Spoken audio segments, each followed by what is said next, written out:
जानकारी और जिस तरह से काशी में इस वक्त मौजूदा समीकरण है उस पर हिमांशु ने हमें जानकारी दी। सर, आपका भी एनालिसिस चाहूंगी, आपका आंकलन सर क्या कहता है, क्योंकि जिस तरह से हिमांशु ने बताया कि एक तरफ हम देखते हैं पीएम मोदी के प्रति जो लोगों के मन में जज्बा है, जो जुनून है, जो प्रेम है, अखिलेश यादव की रैली में भी हम देखते हैं जन हुजूम उमड़ता है।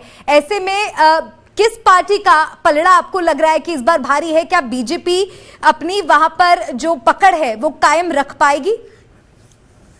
अब देखिए, आपने जिस बात का जिक्र किया कि जब प्रधानमंत्री मोदी वहां 2 दिन थे, वो कैंपेनिंग कर रहे थे, रैलीज कर रहे थे, रोड शो उन्होंने किया, उसी वक्त अखिलेश यादव भी अपने रोड शोज कर रहे थे, उन्होंने भी कई रैलियां की और दोनों की रैलियों में भीड़ उमड़ती हुई हमें दिखाई पड़ती है। और एक आम एनालिस्ट या एक आम मतदाता के मन में ये समझ नहीं आता कि भीड़ तो दोनों की रैलियों में आ रही है, तो फिर पलड़ा किसका भारी है।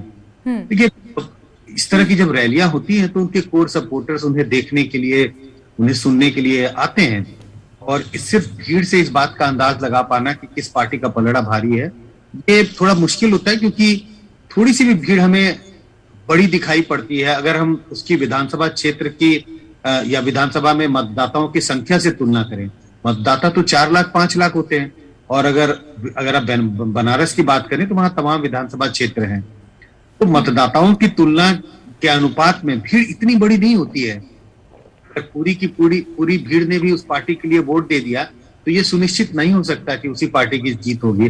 हालांकि ऐसा होता नहीं है, भीड़ में कई लोग सिर्फ नेता को देखने के लिए, सुनने के लिए, क्यूरियोसिटी एलिमेंट भी होता है कि हमारे नेता आ रहे हैं या फलाना व्यक्ति आ रहे हैं जो कभी मुख्यमंत्री रहे थे या प्रधानमंत्री आ रहे हैं, उन्हें देख। 3 साल बर्बाद हो गए हैं। 3 साल में देखिए सरकार किसी का भी हो।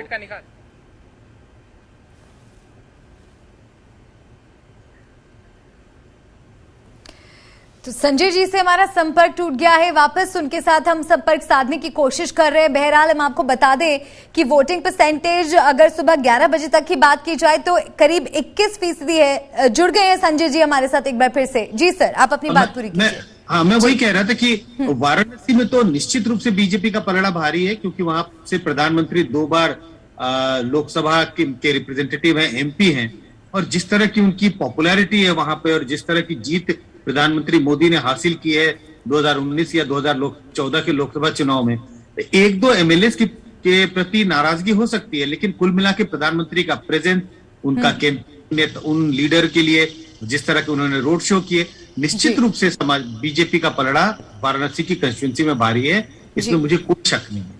बिल्कुल सर, और इस बात के चरण में एक तो प्रधानमंत्री नरेंद्र मोदी का संसदीय क्षेत्र है बनारस, तो अखिलेश यादव के आजमगढ़ की तरफ भी सबकी निगाहें लगी हुई हैं।